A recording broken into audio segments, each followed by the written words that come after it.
Je me nomme Hassane Hane, je suis technicien supérieur en technique avionique.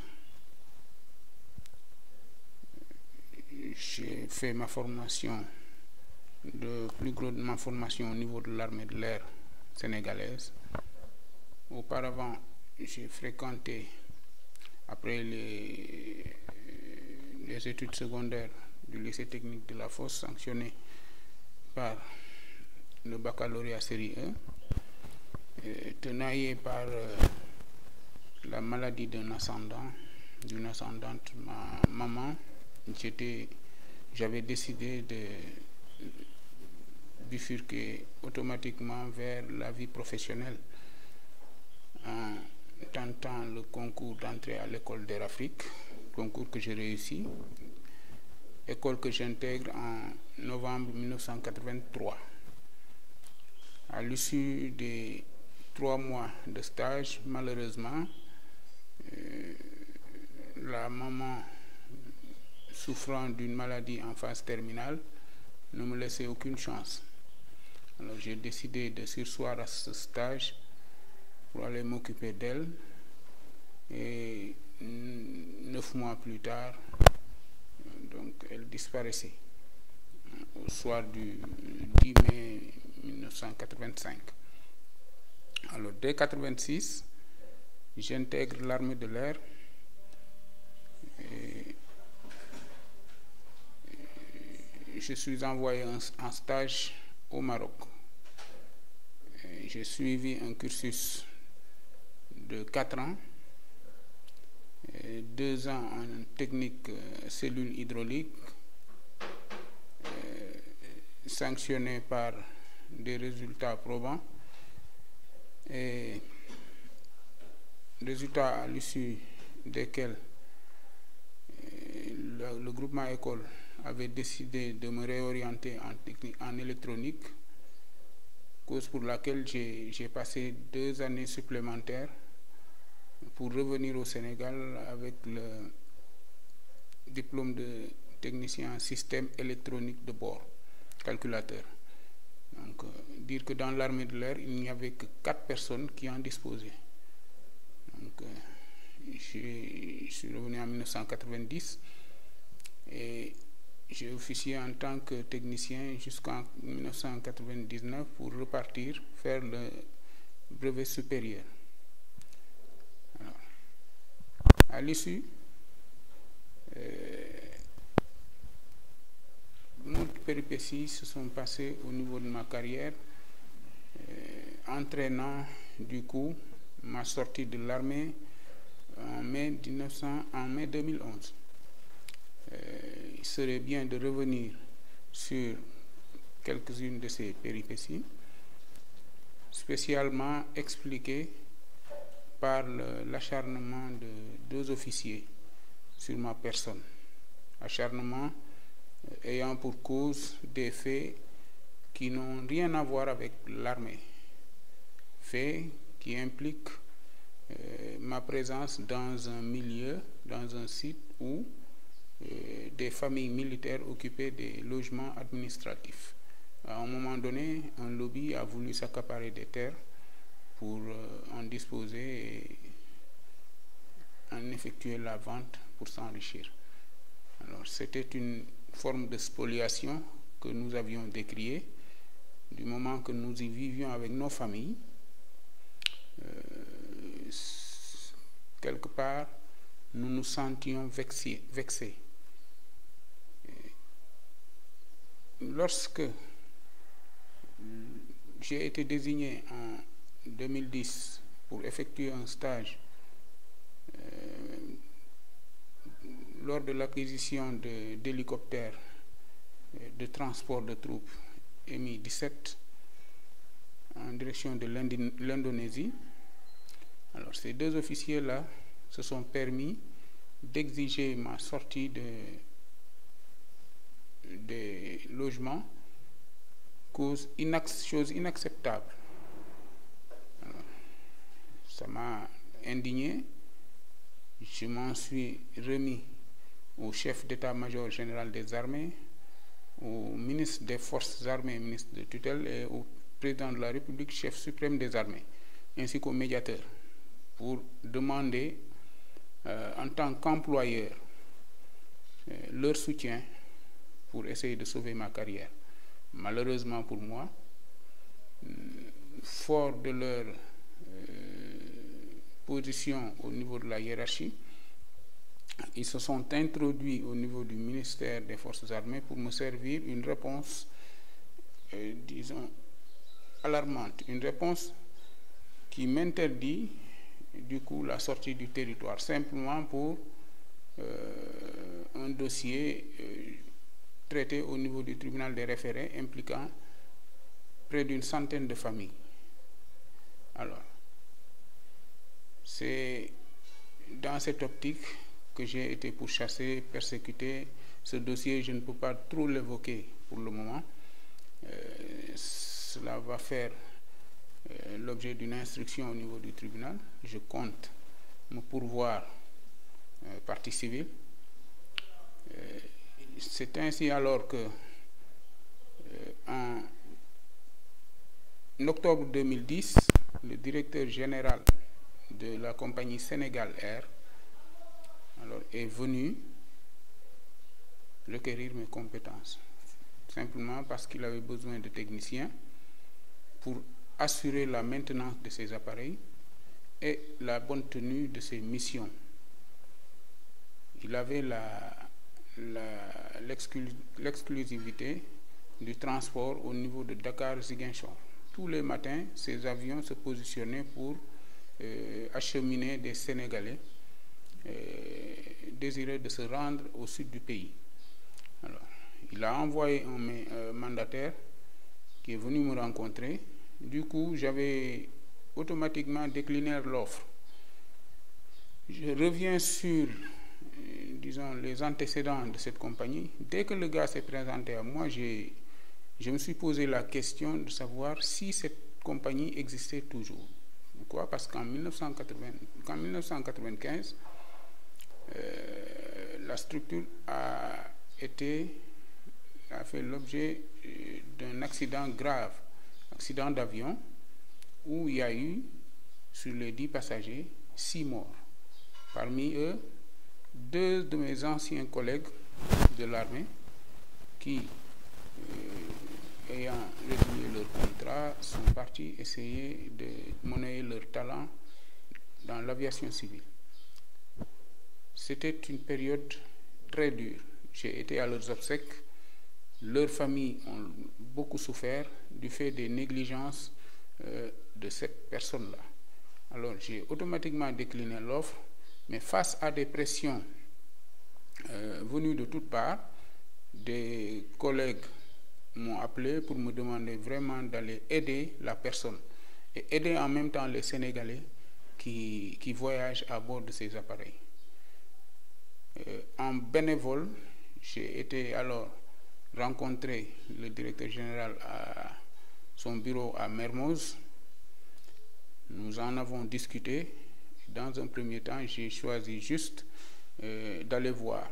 Arrivé sur les lieux, j'ai constaté une véritable mascarade. Une compagnie qui est là, qui n'a pas de technicien, les gens ne sont pas formés, il n'y a pas de matériel, absolument rien. Et l'autorisation de servir, elle était là. Les avions partaient. Je ne voyais là que la nécessité d'intervenir pour éviter éventuellement des accidents. J'ai choisi de l'accompagner d'octobre 2010 à mars 2011, alors sans rien demander en retour.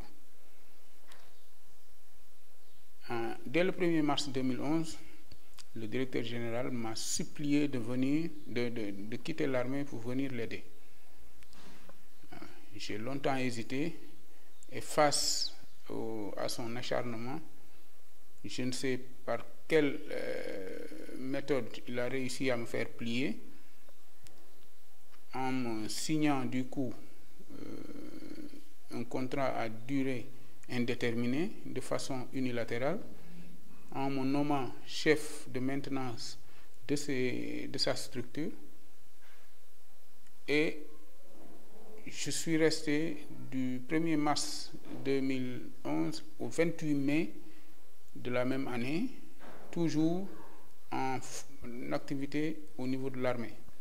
Donc, j'avais le devoir de choisir. Mais comme je l'ai expliqué tantôt, face aux tracasseries de ces militaires, je n'avais pas le choix. J'ai décidé de résilier mon contrat et après, disons, des couacs, ces officiers qui, toujours dans leur optique de faire mal, ont bloqué cette demande de résiliation sous réserve simplement de me demander de quitter le logement. J'ai saisi par la suite le chef d'état-major général des armées en lui faisant parvenir toutes les correspondances que j'avais eu à lui adresser. Il a été indigné et a exigé du coup le déclassement de cette demande. J'ai été supplié par la suite par ces deux officiers-là de présenter un nouveau formulaire, simplement parce qu'ils étaient tenaillés par les exigences du chef d'état-major général des armées.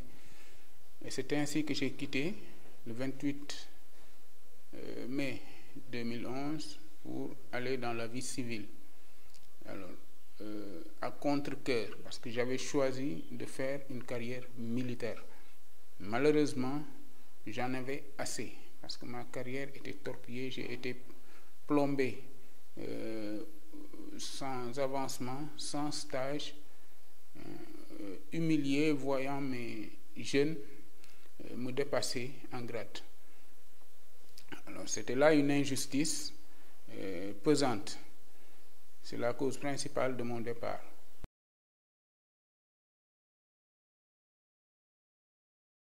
Alors, arrivé à la structure de la compagnie Sénégal Air, j'ai commencé mes activités et au bout de 3 mois, je me suis rendu compte que contrairement aux assurances du DG, rien de sérieux ne se faisait dans cette structure. J'ai exigé dans un premier temps un des appareils qui était sur place, qui en réalité n'était qu'une épave, un cercueil volant. J'ai exigé que cet appareil soit mis dans le hangar et, réfectionné. Donc, il a accepté. Au fil du temps, je me suis rendu compte que tout ce qui devait être fait ne l'était pas. Il ne voulait pas investir et tenait absolument à ce que ces avions-là, dans leur état lamentable, continuent à voler pour rapporter de l'argent.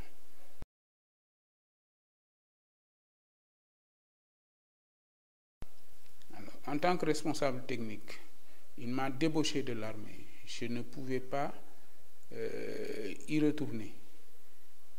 Je n'avais pas les possibilités d'aller ailleurs automatiquement. J'étais tenu de rester dans la structure tout en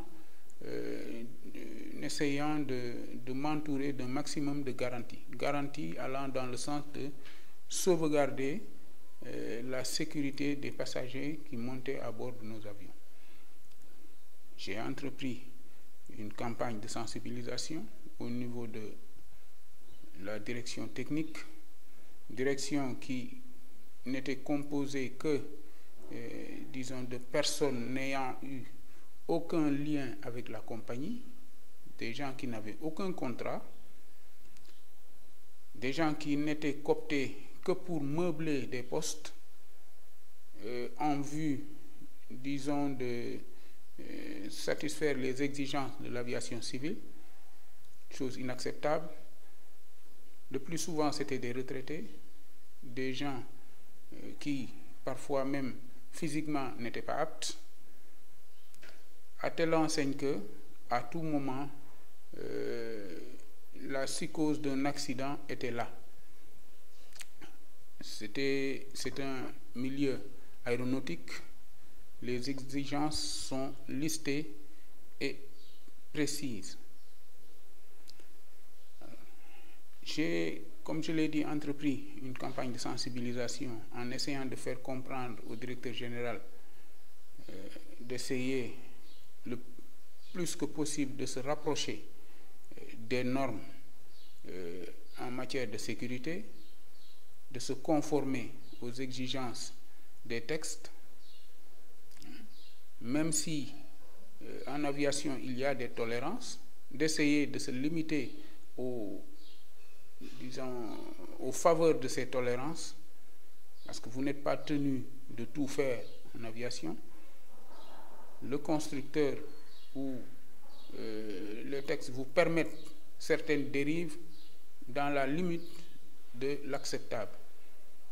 Alors, j'ai vu en lui quelqu'un qui était réticent, parce que simplement pour arriver à ça, il fallait investir. Et c'était une personne qui n'investissait pas, qui ne voulait pas investir. Pire, ceux qui étaient au niveau de la direction technique et qui devaient du coup prendre des décisions étaient des complices, parce que aucun d'eux n'osait contredire ses décisions à lui, de peur d'être renvoyé à la minute qui suit.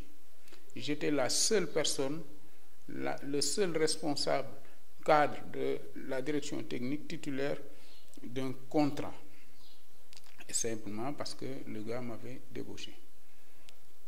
Alors, nous y sommes allés.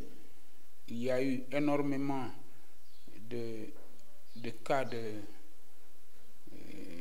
d'insécurité que j'ai expliqué à travers mes écrits. Par exemple, j'ai expliqué qu'un jour, alors que chaque matin je venais à la structure avant 7 heures, j'ai trouvé un avion mis sur le tarmac dans l'optique d'aller en mission. Il n'y avait aucun mécanicien à bord, autour. Je suis venu, je l'ai bloqué, et après avoir fait les vérifications, je me suis rendu compte qu'il n'y avait aucune possibilité de freinage. J'ai bloqué la mission, j'ai effectué les réparations, et c'est à l'issue que l'avion est parti.